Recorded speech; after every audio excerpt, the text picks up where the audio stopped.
All right, let's go ahead and bring it back together.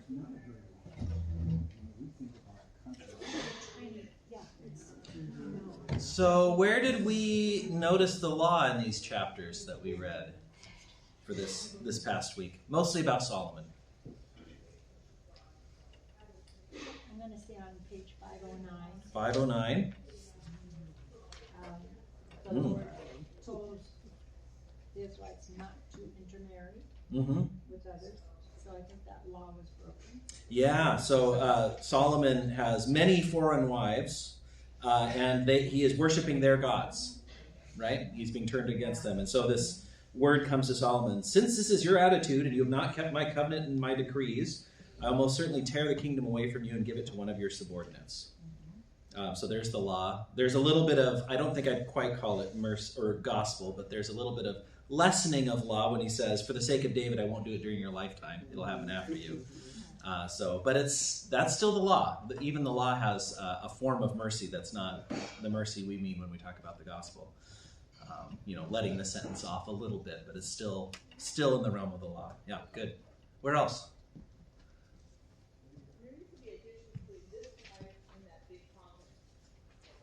I think bottom of page 503. 503.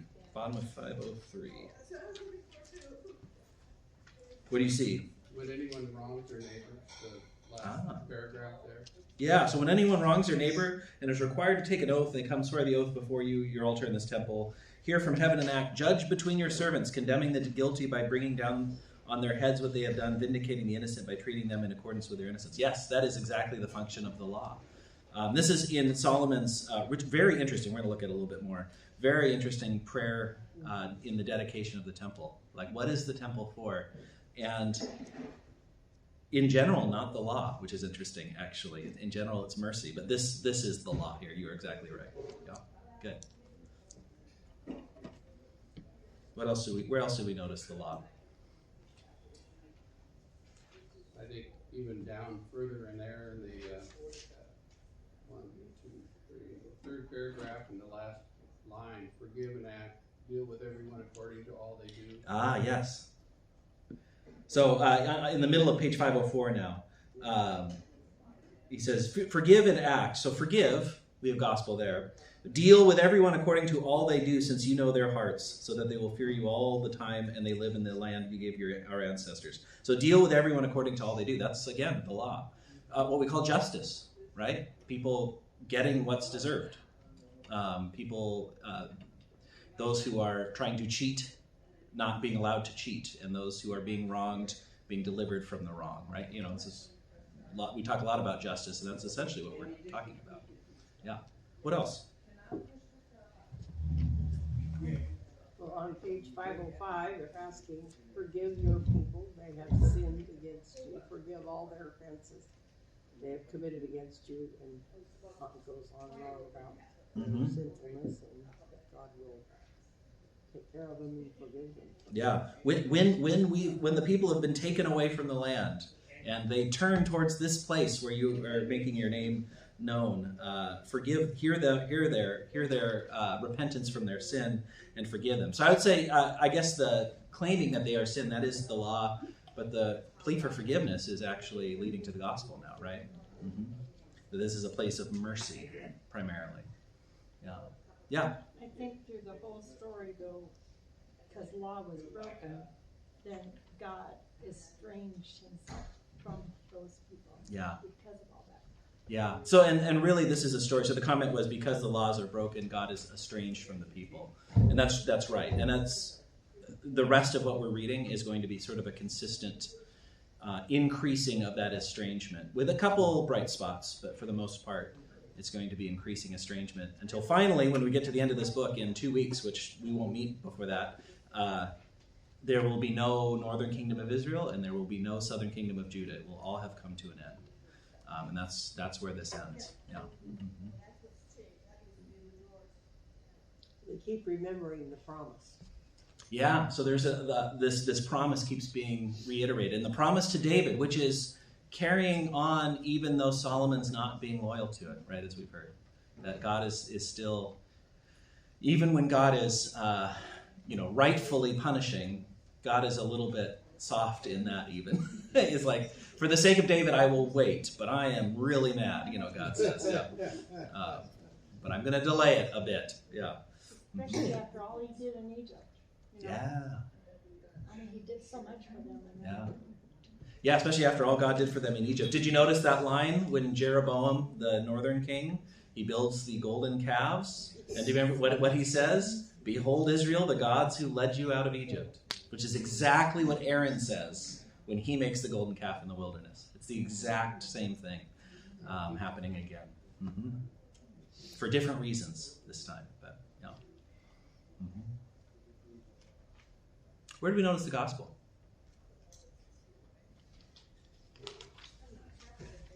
Yeah. Well, you mentioned it before on page 505. Yes. They ask about forgiving your people who have sinned against you. Yeah. All the offenses.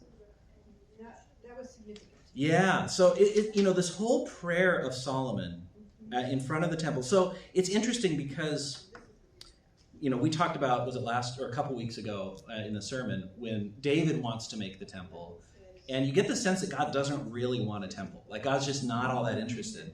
Solomon does it, and Solomon understands himself to be the son who's promised.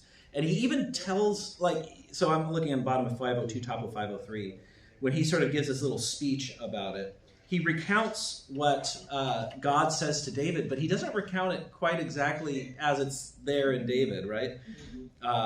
So like my father David had it in his heart to build a temple for the name of the Lord, the God of Israel. But the Lord said to my father David, you did well to have it in your heart. And I don't remember God saying that, Nevertheless, you are not the one, but your son. And so he's saying, well, the Lord has kept the promise and I'm the one.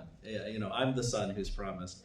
And all of this is, it's like, okay, that's close to what's said, but it's not quite there. But then he turns and he has this prayer. And so it's like, is this temple really going to be something that is accepted by God? And it's sort of an open question. And then the cloud appears. So it's like even just before he says this. So it's like, okay, God's here, showing up. So there's something being honored here. And then he has this long prayer, and over again, let this be the place of mercy that we can turn to when we are in trouble. Like, let us know, and the temple becomes, we can think of it sort of like we talk about the sacraments. So we talk about the Lord's Supper as a place where God has promised to be for our good, right? God has promised to be there. It's not that God can only be there, but we know that God has promised to be here. Well, that's what Solomon's asking God to do with the temple. Make this the place that if we pray, you will hear us. And of course, Solomon knows better than to say God is contained within it. Of course, you can't be contained in this temple, God, but pay attention always in this place. Yeah, and one of the place where the ark is sitting, there's the word, and I can't remember what it is in Hebrew, Kipporet, I think. But the lid of it, the place where it's sort of thought of as the throne of God, is translated in a lot of English translations as mercy seat. And it's the same idea that this is the place where mercy can be reliably found. That's a way of thinking about it. But even at the end of Solomon's prayer, I remember thinking like, will God honor this, right? It's still sort of an open question. We have it as a prayer, but we don't quite have it as a promise. But then we do get this word from God. So I'm on page 506 now, where God says to Solomon, I have heard the prayer and plea you have made before me, and I have consecrated this temple which you have built by putting my name there forever. My eyes and my heart will always be there. So now we're in gospel territory. Now it's God says, yes, I will do this. So there is now a promise attached to this. And here it is. And then he continues with this sort of reiteration of the covenant. If you walk faithfully with me, which we know he won't, I'll guarantee this lineage and so on. And if you don't, then this is what it will be like. And my name will still be proclaimed by this temple, even in its ruins. Isn't that interesting? All who pass by will be appalled and will say, why has the Lord done such a thing to this land and to this temple? People answer, because they have forsaken the Lord their God, who brought their ancestors out of Egypt and have embraced other gods.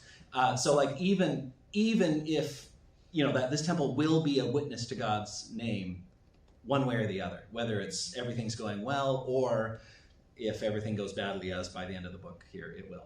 Yeah, good. Yeah, that's. I just think it's so interesting how the temple doesn't seem necessarily wanted by God, but God actually does, condescend to it, right? God comes and becomes available through the temple, even if it's, we're not sure that this is quite what was intended, but It God will kind of allow it. bothered me, and I don't know why, but Yeah. that he built his own palace at the same time, and it was just as. It was more. It It was bigger. It took twice as long to And build. to me, that Yeah. kind of spoke of where his head was. Yeah. So Solomon builds the temple, and then he builds his palace. He takes 7 years building the temple. He takes 13 years building his palace, which is, I think I was doing some research online because it's not 100% clear, like archaeologically where precisely, like we know the Temple Mount generally, but like how close were these things to each other? But it seemed from what I could see, the general consensus is that Solomon's palace is right next to the temple. So you've got the temple, and then you've got Solomon's palace, like right there. It's bigger. It's not taller, which I thought was interesting, but it is like much larger in space. And maybe there's more to do in there, so maybe that's just somewhat justified. But it's a more impressive structure that Solomon builds for himself. And then, as we go later in his life, he builds temples for his wives, right?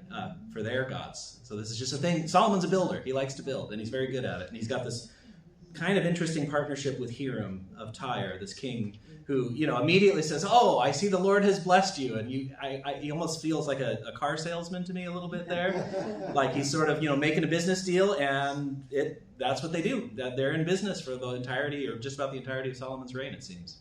He didn't build for all 700 wives, I hope. I don't know. Hopefully some of them shared the same gods. I don't know. Yeah. The comment was for the recording, hope he didn't do that for all 700 wives. And 300 concubines. Yeah, which I don't quite know what that looks like in a royal marriage. But yeah, there it is. So, yeah. Well, too, it tells on page 506 about, for if you walk before me faithfully with integrity and heart and uprightness as David your father did. Well, my recollection was David the father Good. wasn't always that great. Yeah, so we talked about this at David's deathbed, that, David has this, I've always walked righteously before you. Like, well, there's a lot going on here. But here God, if you walk before me faithfully with integrity of heart and uprightness as David did, and do all I command and observe my decrees and laws. So I guess one of my questions is, in what way was David upright? And he wasn't upright in the sense that he did everything right and that he did not sin. He was upright in the sense that he did always remain loyal to God, and he always went to God when he was called out on his sin. And like God must have forgiven him all that. Yeah, and I think that's the other thing. So if David is really forgiven, God has forgotten those sins, it seems like. So David's uprightness is the uprightness of a forgiven sinner, not the uprightness of someone who has it all right. Yeah. Go over here first.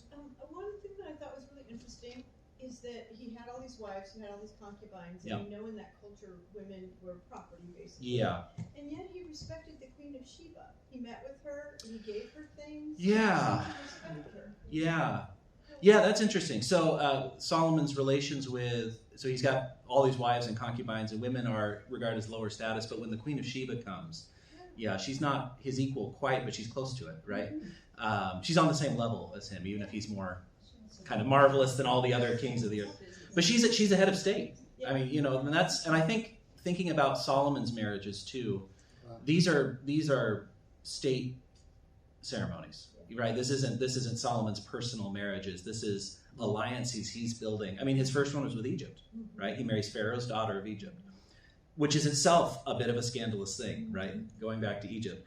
We're going to look at a little comparisons. But so thinking of these in the sense of like alliances with other families.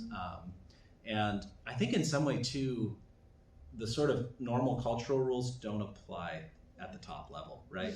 Which is kind of still true today, right?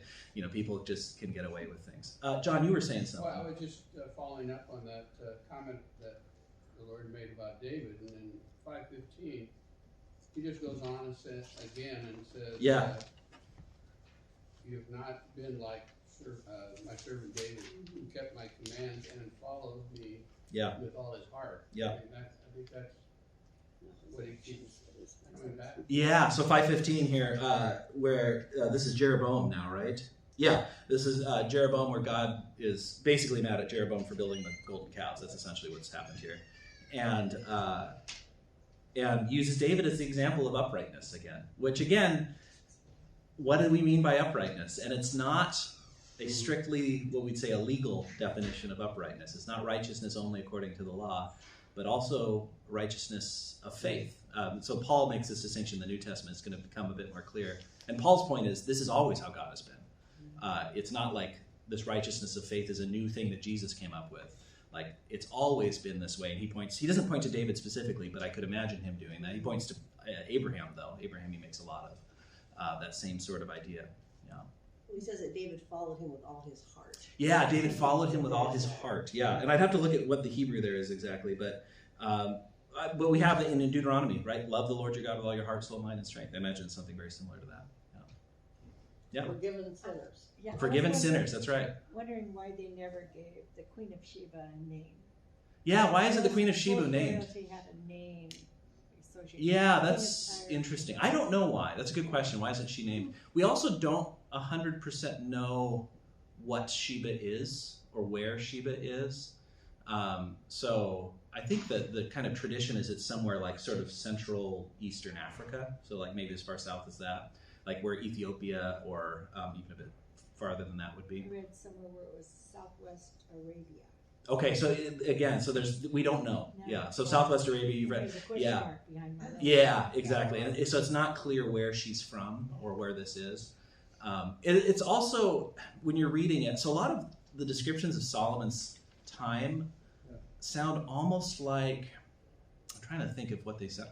They sound like reminiscing of the good old days in some ways, if that makes sense. Like they're sort of memories of time gone past when, like, remember how, and so the Queen of Sheba episode almost reads to me like a representative story more than like an account of a specific event that was really carefully tracked.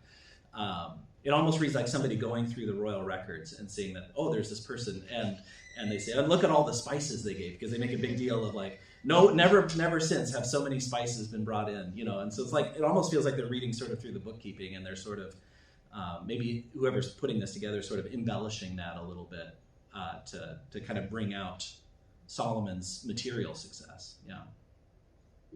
Yeah. Did they ever name the Pharaoh? No, I don't think any of the pharaohs are And named. then the man of God. At least not any of these two. The man of God. Yeah, the man of God's not named. There's several people that Yeah. aren't named. I don't know if they're just outside of the Israelites. Yeah. Yeah, you know, there's like the man of God is that prophet who goes to Jeroboam, right? I mean, he's an important figure. He comes from Judah, right? I mean, he's an insider, and but he's not given a name at all. Yeah. I don't know the reason for giving names sometimes and not other times. Yeah, it's interesting to notice though. Yeah. I thought it was interesting that God didn't punish Solomon for how bad he was. He said because David was good, he wasn't going to pull his kingdom away from him Yeah. and do it to his son. Yeah. I find that fascinating. Yeah, isn't that interesting? It seems quite unjust of God, I think we could say, right? Yeah, that God waits and does not execute punishment on Solomon for David's sake. Yeah, I think there is this consistent pattern of God being unjust in the sense of being lenient. You know, that happens again and again. Not always, maybe not even most of the time, but you get this sense of God, okay, you know, I really want to wipe you all out, but I won't do it. For the sake, and it's always for the sake of one person, David or Moses or whoever it is. In the Ten Commandments, at the end of the Ten Commandments, or no, it's actually in the middle of, anyways, in Exodus 20, God says, I am a jealous God, right? Visiting or punishing the children and the grandchildren for the sins of the parents to the third and fourth generation of those who hate me, but showing steadfast love or mercy, or that word's hard to translate, to the 1,000th generation of those who love me and keep my commandments. That like there's this asymmetry with God. Like God is not Lady Justice balancing the scales blindly. Like God has always been showing kind of favoritism, I guess you could think of it as. But he's starting to take a position. Yeah. When you go on page 511, it says, "But I will not take the whole kingdom out of Solomon's hands. I have made him ruler of all days." And then he goes on, he says, "I will take the kingdom from his son's hands and give you 10 tribes." Yeah. Starts to split Right. up the Yeah. So even though God is restraining himself, he still, like, there still are consequences. So 10 tribes. So I'm still going to keep David's descendant. I'm going to let them have a throne and it's going to be centuries. But it's going to be just Judah. And so it's interesting. There's only 11 tribes mentioned there, right? 1 tribe stays and 10 tribes go. I think the reason for that is the Levites are kind of scattered. And the Levites don't have a land. I think that's the reason why it's 1 and 10.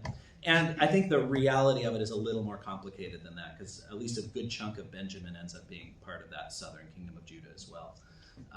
But the basic of most of Israel will go, most of the kingdom will go, and the strongest tribe will stay with you, which is Judah is the strongest tribe at this point. Yeah, what else surprised us? We've moved into the surprises. Yeah, what else surprised us? Surprised me is when the man of God was hit by the prophet. Isn't that a strange story? Right at the end of our reading. The prophet says, when he dies, put my bones beside the man of God. Yeah. How do you Yeah. say that name? Can you give me a page number so I can find it again? 516? 15 and 16. Yeah. The name Ahijah Yes. and Abijah. There's Abijah and Ahijah. That was, Yeah, and I think I'm not looking at the Hebrew, but I'm thinking Ahijah would probably be more like Ahijah. I think it's that. But it might not be that. I'd have to see it in Hebrew to know. So, okay, let's see. So Abijah, son of Jeroboam. So you've got the son who's of Jeroboam, Abijah. You've got the prophet Ahijah. Let's see. Oh, this is a different story that I'm thinking of, actually. Sorry. So 13 and 14? Yeah, 13 and 14 is the story that I'm thinking of, that I think John's bringing up. So 13 and 14 is, so when the man of God, who isn't named, is sent to Bethel, which is in the north. It's like the south part of the northern kingdom. So Jeroboam builds a calf at the northern end of his kingdom in Dan, and the southern end of his kingdom at Bethel. Bethel's pretty near the border between Israel and Judah at this point. In fact, it almost is the border. It's right on there. And so he goes, so this man's called from Judah, so he's from, Jerusalem area. And he goes north up to Bethel, and there's Jeroboam making sacrifices there.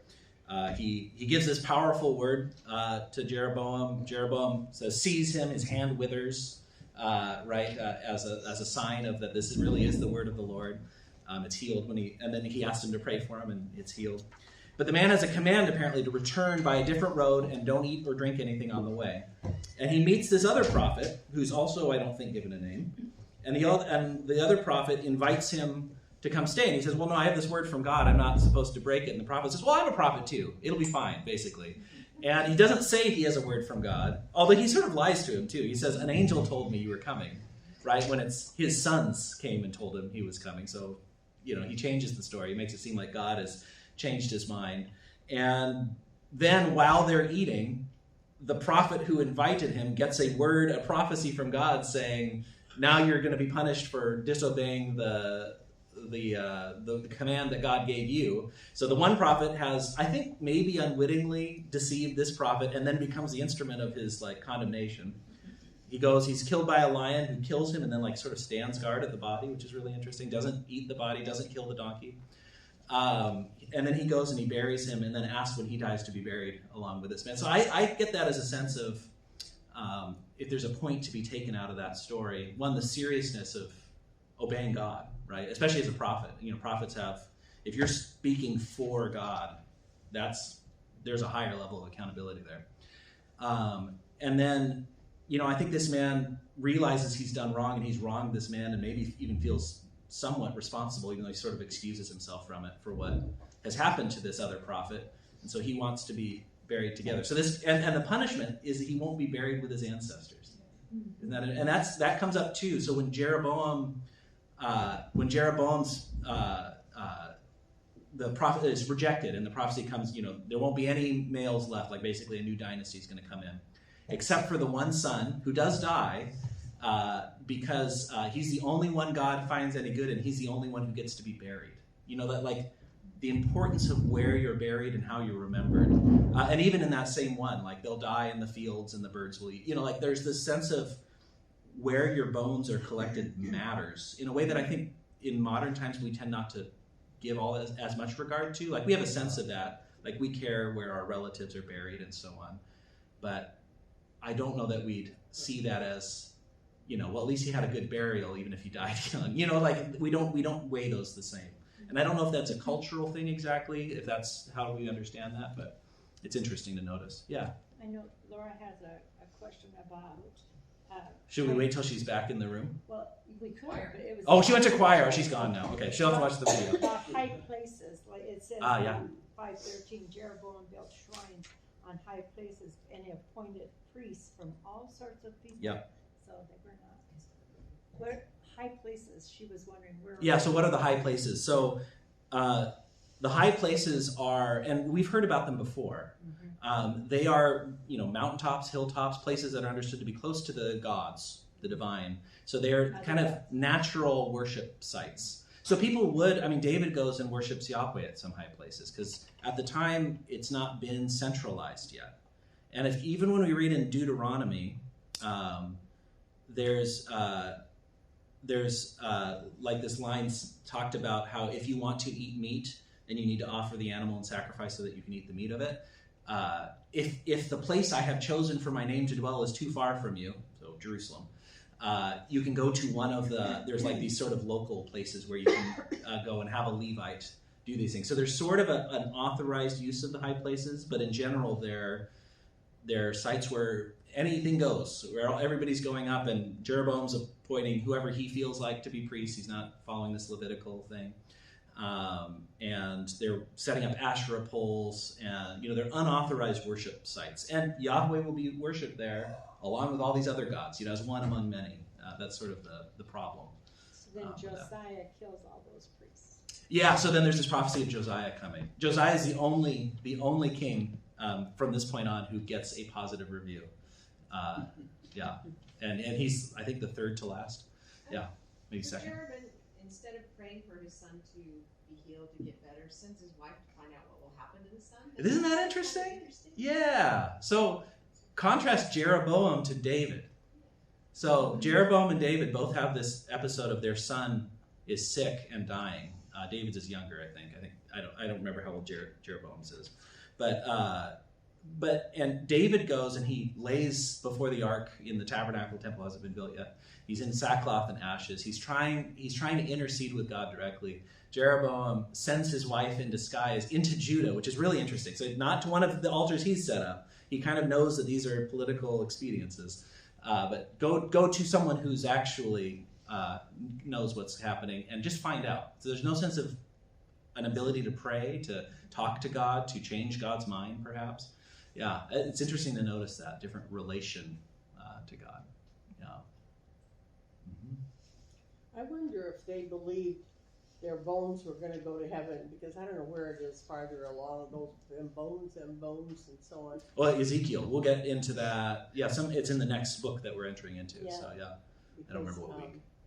That would be so important. Yeah. So the thought was, is there some sense of the idea that the bones are sort of crucial to an afterlife, something like that, whatever the understanding is. It's a little bit fuzzy of trying to pin down exactly what the beliefs about resurrection and afterlife were at this time here, because you really start getting promises of resurrection a bit, shortly after this time, not right at this time. But there does seem to be a sense, I think there's just sort of a common understanding, maybe like you find in among other ancient peoples, Greeks and so on, that there's sort of a realm of the dead somewhere. And that's, presumably where Samuel was when he was called up by the medium or whatever. Like there's some place of the dead that's sort of maybe undifferentiated, not like a good place, bad place, but just a place, Hades in the Greek mythology, for example. And the bones maybe have something to do with that. But I'm speculating. It's not really clearly laid out there. There are lots of archaeological digs where they found places where they've stored tons of bones. Oh yeah, and that's what they would do. And the importance of being gathered to your ancestors, which is literally the bones being put in a box, and that box being stacked with the other boxes of your family, like being, we think of it like a family grave plot, except that more compact. Yeah, a lot of cultures. I think something that's and I don't have anywhere specific really to point to it, but in the Old Testament mindset, in the Hebrew mindset, is very physical. So a lot of the terms that are translated here, I think I mentioned this before, are very bodily, physical terms, and we translate them into sort of more abstract things. So like when the Lord is angry with someone, or anyone is angry with someone, in Hebrew it says his nose flared. That's how you say someone's angry. You say their nose flared. You kind of think of that image of nostrils, right, flaring. So if someone is slow to anger, I think I mentioned this, they are long of nose. So the Lord is slow to anger. He is long of nose. That means it takes a while for the nose to flare, is the idea. And there's all sorts of, when you ask somebody to do something for you, or when somebody, let's say, I sent somebody to do this. I sent somebody and it was done by their hand. And so we have this like, is the hand, I think we had it, where did I read? I was somewhere recently. Oh, maybe is it in our text for this morning? No, I can't remember. I was talking with somebody and I was quoting this, but is the Lord's hand too short to save? Has it been shortened? Which is God's power. He's talking about power, but hand just means power. So Hebrew is very bodily, and there isn't really a sense of, even the word that we translate as soul means throat. It's a physical, you have body parts, the heart, which is where you do your thinking in the ancient worldview. You don't do your thinking up here, you do it down here. When God examines, the one who examines and judges, I think it's usually translated the heart or something like that, the mind and the heart. It's literally the heart and the kidneys. The God is the examiner of the kidneys. He's your kidney doctor, it turns out. But the Hebrew is so intimately connected to the body. And so if you we usually think of soul as like the part of us that's like more eternal than the rest of us. And in a very physical mindset, what is that? That's your bones, right? So there's the sense that the bones are sort of the essence. And we have this in our language a little bit, like we really get down to the bones of something, right? Like that there's a sense where the bones are sort of the central strong matter. So I think there's some sort of way of the bones are sort of representing the longevity. So all that to say, I think that could be part of it. Yeah, and why the disposition of bones matters. Why it matters how somebody's buried or not buried. Yeah. Paul talked about all the body parts.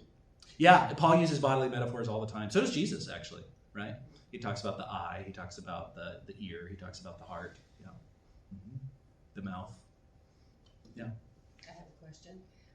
When you were killed in battle, there were thousands of men killed. How did they deal with all the bones in the body? That's a good question. I think, so the question was, in a battle, for example, how do you deal with all the bodies? I'm sure that kind of mass graves was a thing that certainly would happen. I think it mattered whether you were the winning side or the losing side. So the losers might be left in dishonor. The story in Ezekiel 37, this prophecy, this vision that Ezekiel has of this valley full of dry bones being raised up. And getting flesh put back on them, and this sort of resurrection that happens. The picture, Ezekiel's not real specific about it, but the picture is a very sad picture because it is it's a battlefield and nobody came to do anything about the dead. Like it was so devastating that they were just left there. And so it's not only that they have died, it's that they died shamefully and were left out shamefully, and there was nobody to care for them or for their remains anymore. So, yeah, I don't know specifically how that would always go, but yeah. At what point did everyone go away from the idea that touching the dead body was not to be done? Touching the dead body makes you unclean. It's not the same as saying it's not to be done. That's right. Yeah. But, and at what point did we? I haven't noticed in many of the stories where people had to go and not be with anyone until midnight or evening or something like that. Yeah, so noticing that it's not stated are people observing sort of the cleanliness, the wash and be clean, unclean until sundown. Are they observing that when they handle dead bodies? I assume that it's just not said because it doesn't need to be said. Like people just know that's, sort of like culturally around a funeral, there's things that you just know happen. And so when you're describing what happened, you don't talk about all the little details about, the particulars of what was put on the body and the sort of, if it's an open casket funeral, the makeup, you just don't mention those things. They're just sort of known, right? And I think that there's things here probably that if you were reading this, in that culture, you would just know that there were special people designated to do that, and that they went through this, possibly. I don't know that for sure, but yeah. Or in the same way, like, so here's maybe a better example.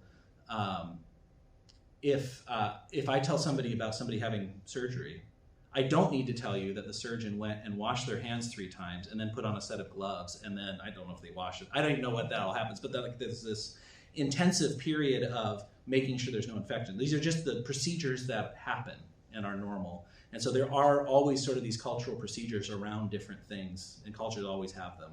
And handling the dead is one of those. And those change over time, right? Even 150 years ago, the procedures around when somebody died were very different in this country than they are now, right? The idea of like a part, the sitting in the parlor, the body would be there, and people could come visit at the home, for the day after or whatever. Those traditions were just known, and often aren't even written about because you don't need to explain them. And maybe it's a little uncomfortable to explain them too, right? Yeah. I thought it was interesting when we were talking about the beginnings of all this, that if you did something bad, like touch a dead body or something, you just had to go outside until sundown, and then you were okay again. Yeah. I thought that was interesting. Yeah, it's interesting that, so again, this is helpful to think of what's meant by unclean, because you even said, did something bad like touch a dead body. It's not bad to touch dead bodies, but it does make you unclean, and that uncleanness has to be dealt with. But it's understood that that's going to be a part of life, right? That's going to be a thing you have to do. And so, the remedy is not a punishment. It's not, sometimes we think of it as like, I've sinned, so I'm making up for it by doing this special washing and staying out of the camp. But it's not that. It's that this is the way that you enter back into normality. When something extraordinary has happened and you have to do something extraordinary about it, this is how you enter back into normal life. So you can kind of think of cleanness as the normal state and unclean as the extraordinary state, which isn't bad necessarily. Sometimes things are unclean because they're a bit too holy, right? But it just took a day. But it's just a day, or a few hours, right? Yeah, it's very minor. Yeah. And, because that's a thing that wouldn't be that unusual, right?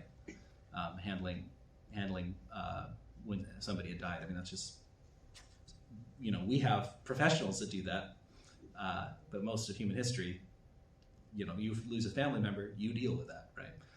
Mm-hmm.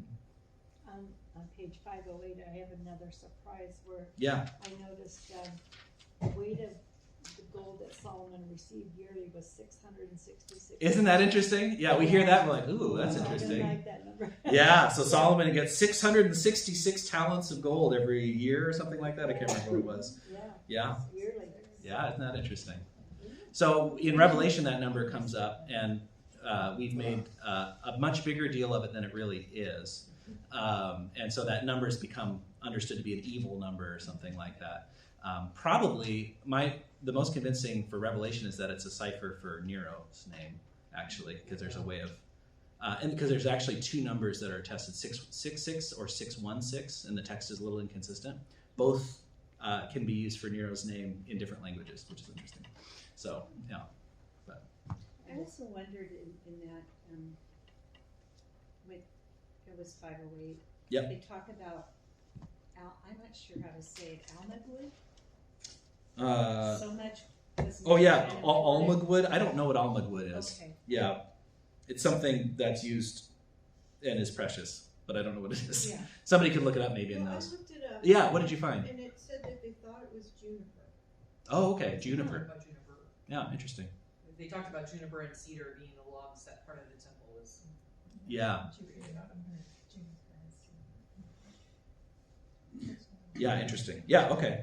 Mm-hmm. Yeah.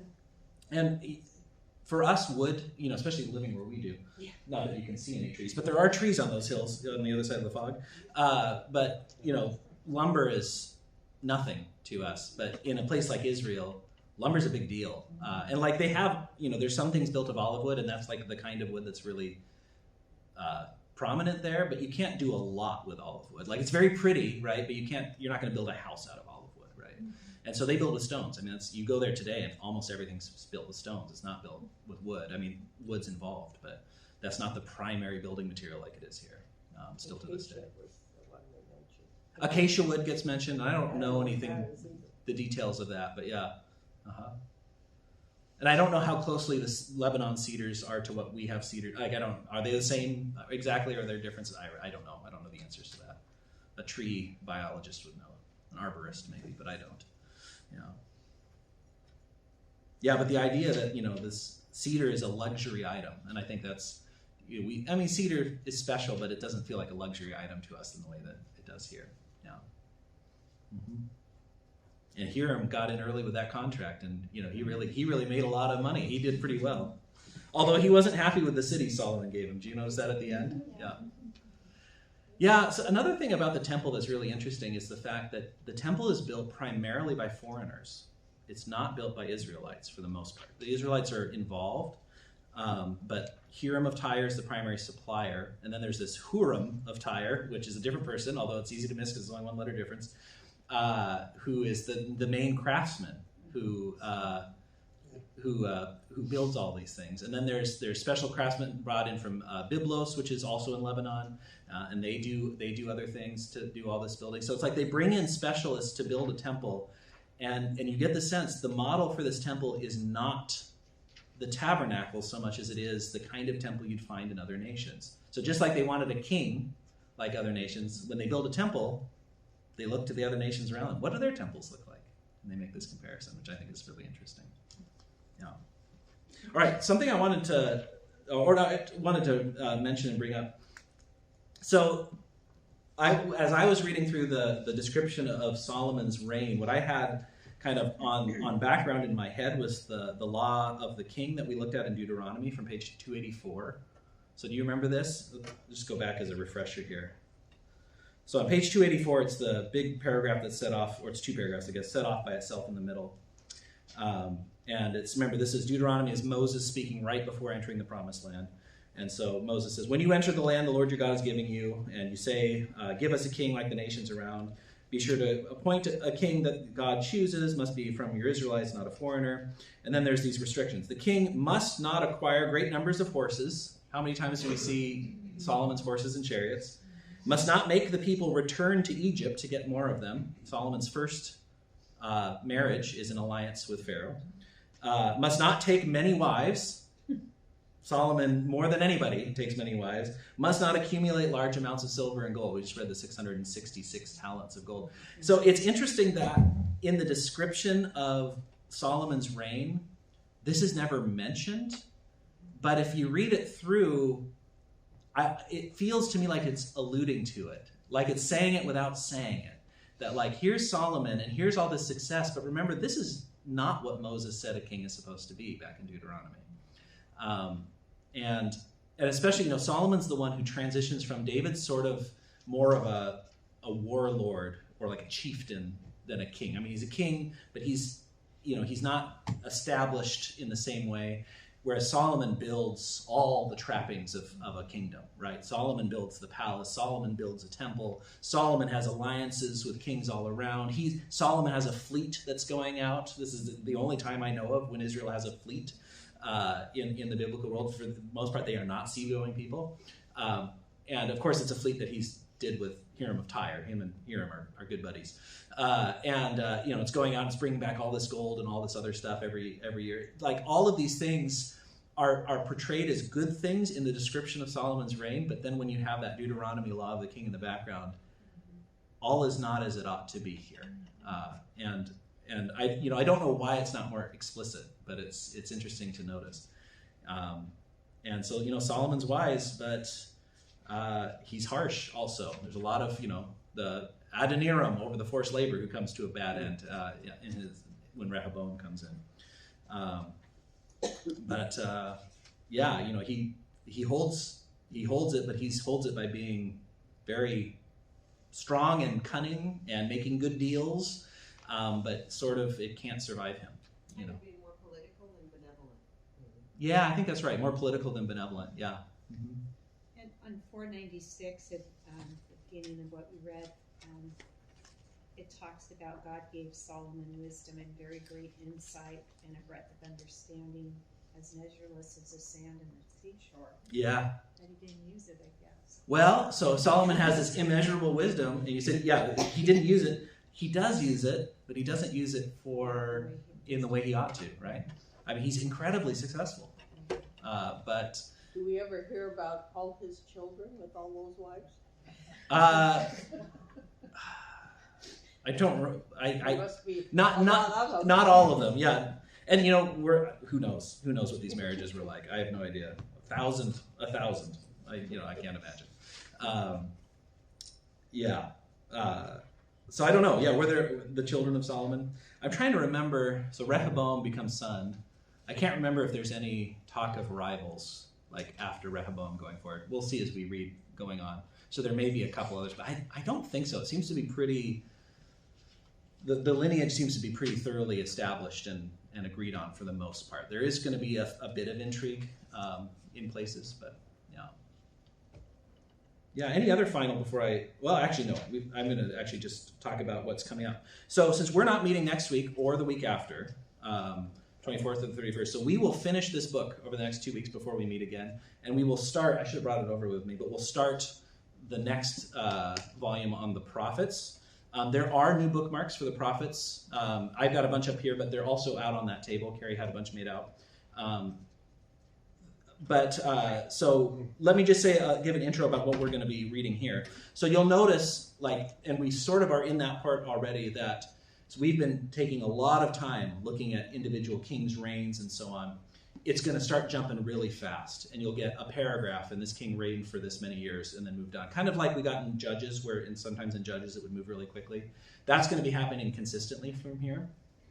There's going to be really a couple exceptions to that, and the most important of that is there's going to be this sometimes called a cycle of stories about Elijah and Elisha, these two prophets. They're interesting because there are really only two places in the whole Bible where you have a person or persons who are going around and performing miracles and teaching. And those are, of course, Elijah and Elisha and Jesus, right? So in some ways, Elijah and Elisha are more direct analogs or forerunners of Jesus and the way Jesus will be in the Gospels than anybody else in the Old Testament. There's really nobody else who acts in this way, where we have all these stories of going around and you'll read about these miracles. At one point they lose an axe head in the water, it flies off the axe, and Elijah throws something in the water and the axe head floats to the surface so they can get it. There are little things like that, little sort of miraculous acts. And we just haven't been reading many of those. Maybe you could make a case for Moses, but even Moses, it's like there are specific miracles that happen around specific things, but it's not like he's just walking around kind of doing things willy-nilly. Of course, in the New Testament, Elijah is especially paired with John the Baptist as the forerunner of the Messiah. It's never explicitly said to my knowledge, but if that's the case, Elisha becomes sort of a forerunner of Jesus. If John the Baptist is Elijah, and these names are so similar in English, it's hard to... In Hebrew, they're quite different, but in English, they're very similar. So if John the Baptist is like Elijah, it's interesting to wonder, in what ways is Jesus like Elisha? In what ways is there sort of a similar pairing that's going on between these two? And it's just interesting to think about as we get to those. The other thing that's going to happen is the northern kingdom is going to be destroyed. So really, in some ways, this period that we're entering into is I want to say almost, it's the key period for understanding everything, in a sense. Like, everything that we're up to is almost a prelude to this time of division, this destruction by the northern kingdom of the Assyrian Empire. They destroy almost the entirety of the southern kingdom at the same time. They don't quite take Jerusalem, but they siege it for a while. There's this really kind of poignant scene where there's this interchange between the Sennacherib, the general of Assyria, on the outside of the walls, yelling up to the people in the walls about how bad it's going to be because of the siege. And they say, speak to us in Aramaic, don't speak to us in Hebrew, because we understand Aramaic, which is the language of Assyria. We understand Aramaic, but the people don't. And he says, no, I'm going to say it in Hebrew because they need to know that they're going to be, all these terrible things, eating their children, and and there's this real palpable whose God is stronger? He even says, did your God save any of these other cities? What makes you think your God can save you from us? Like, our gods are clearly the strong one. And there's just like crisis of faith that's going to happen here. And then God does deliver Jerusalem. I'll give you a spoiler, but Jerusalem does survive. But then about a century later, the Babylonian Empire comes in and will destroy Jerusalem. Yeah. Is it still Baal? Is that kind of still the chief? It's the primary god that's being turned against. But it's interesting, in Solomon's we get more specifics: Molech, Chemosh, Asherah, Ashtaroth, which might be a variation on the same one, I'm not sure. That there are these other gods. Baal also is a general word that can mean master. And sometimes it can mean husband in certain places. So in some ways, Baal, like you'll talk about the Baals. And so Baal is not necessarily one, but it also like is worshipped differently in lots of different places. So they might have their own versions of these gods. So Baal is can be a stand-in sometimes for these other specific ones. But for Assyria, it would not be Baal. They have their own, completely unrelated, because they're not from the region. They're from, I'm trying to remember where they're centered in. Nineveh is their capital. Anyway, but yeah. So, but all of this period, what starts to happen is you get these prophets who are independent. They're not court prophets. Some of them are, but they're these prophets that go and they're working independently and they're writing down what they're saying. And so when we get into this next book of the prophets and we start reading like Jonah, Amos, Hosea, Micah, Isaiah, it's during this period of divided kingdom and of the turmoil of Assyria and of the Babylonian turmoil. The prophets are incredibly active during this time. And so a big bulk of the Old Testament, especially what we hear from God, is addressing Israel in this period and as a result of what comes in this period. And so so this book will speed through it just to give us the events, but in some ways it's giving us the timeline so that as we start to read the prophets, we can insert them. So we're going to be jumping back in time when we get into prophets, for example. We're going to jump back to different times. And they've arranged it in what we think the order of the prophets are. Some of them, like Jonah, is kind of impossible to date. We actually don't really know when it is. They put it first, and it could be, we just don't know. But we'll be reading the prophets more or less in their chronological orders as best as we can put it. And it'll extend from around the time we're in now to after the exile, actually after the time of the Babylonians, and they finally get to return. And the prophets, this is the New Testament comes out of this context. Like the situation of the New Testament is the situation that the prophets are speaking to.